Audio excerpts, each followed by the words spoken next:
भगवान कृष्ण जिन्होंने हमें जीवन, प्रेम, खुशी, धर्म, मोक्ष, मुक्ति, भक्ति, योग, ध्यान, धर्म, सत्य के बारे में सब कुछ सिखाया। आइए सुनते हैं श्री कृष्ण भगवान के द्वारा कहे गए कुछ अनमोल वचन। इस शरीर का मोह मत करो, यह तो माटी है, माटी में मिल जाएगा। अमर तो आत्मा है, जो परमात्मा में मिल जाएगी। अर्थात लोग अपने शरीर को सुंदर बनाने में लगे रहते हैं, पर आत्मा की सुंदरता शरीर की सुंदरता से कहीं ज्यादा महत्वपूर्ण है।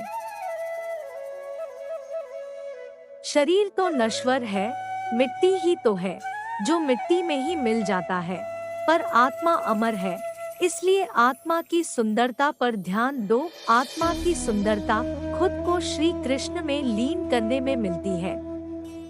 जो हुआ अच्छा हुआ, अर्थात जो होता है अच्छे के लिए होता है। कभी कभी विपरीत परिस्थितियाँ हमारी वर्तमान स्थिति को अच्छा करने के लिए आती है। वह सब कुछ करो जो तुम्हें करना है, लेकिन लालच से नहीं, अहंकार से नहीं, वासना से नहीं, ईर्ष्या से नहीं, बल्कि प्रेम, करुणा, नम्रता और भक्ति के साथ। अर्थात भगवान श्री कृष्ण इस अनमोल वचन के माध्यम से कार्य करने की नियत का उल्लेख करते हैं।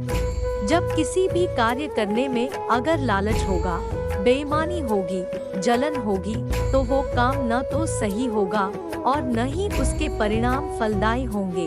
इसके अतिरिक्त जिस कार्य को हम पूरे मन से प्रेम पूर्वक करेंगे, तो वो न सिर्फ हमारे लिए बल्कि समाज के लिए भी हितप्रद होगा।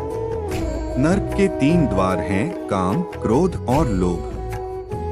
अर्थात जो व्यक्ति कामी प्रवृत्ति का होता हो, जिसके मन में लोभ होता है और जो अत्यधिक क्रोधी स्वभाव का होता है, उसके लिए नरक के द्वार सदैव खुले होते हैं।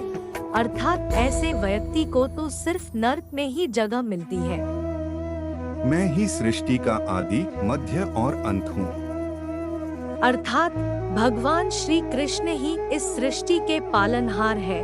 वही इस संसार की शुरुआत थे, वही मध्य और वही अंत होंगे। आप जो चाहते हैं उसके लिए नहीं लड़ते हैं, तो जो खोया उसके लिए मत रो। अर्थात मनुष्य सब कुछ चाहता है, पर सब कुछ उसे नहीं मिल सकता। आपको जो नहीं मिला उसके लिए पश्चाताप मत करो, और जो आपसे खो गया, जो आपसे अलग हो गया, उसके लिए निराश भी मत हो। मैं सभी प्राणियों के हृदय में स्थित आत्मा हूँ। मैं सभी प्राणियों का आदि, मध्य और अंत भी हूँ। अर्थात हर व्यक्ति श्री कृष्ण से जुड़ा है और श्री कृष्ण हर व्यक्ति से जुड़े हैं। वही हमारे आदि, मध्य और अंत है। ठंड या गर्मी, सुख या दर्द का अनुभव करें। ये अनुभव क्षणभंगुर हैं, वे आते हैं और जाते हैं, उन्हें धैर्य पूर्वक सहन करें। अर्थात समय एक सा नहीं रहता। आज दुख है तो कल सुख भी आएंगे, और सुख के बाद दुख भी आना स्वाभाविक है। आपको पूरे धैर्य और श्री कृष्ण पर विश्वास के साथ अपना जीवन निर्वाह करना चाहिए।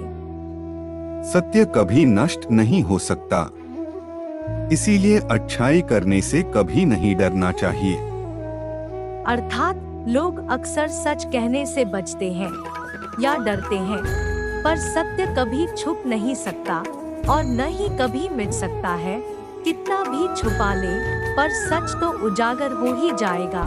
इसलिए जो बात सच पर आधारित हो, उसे करने या कहने और मानने से कभी नहीं डरना चाहिए।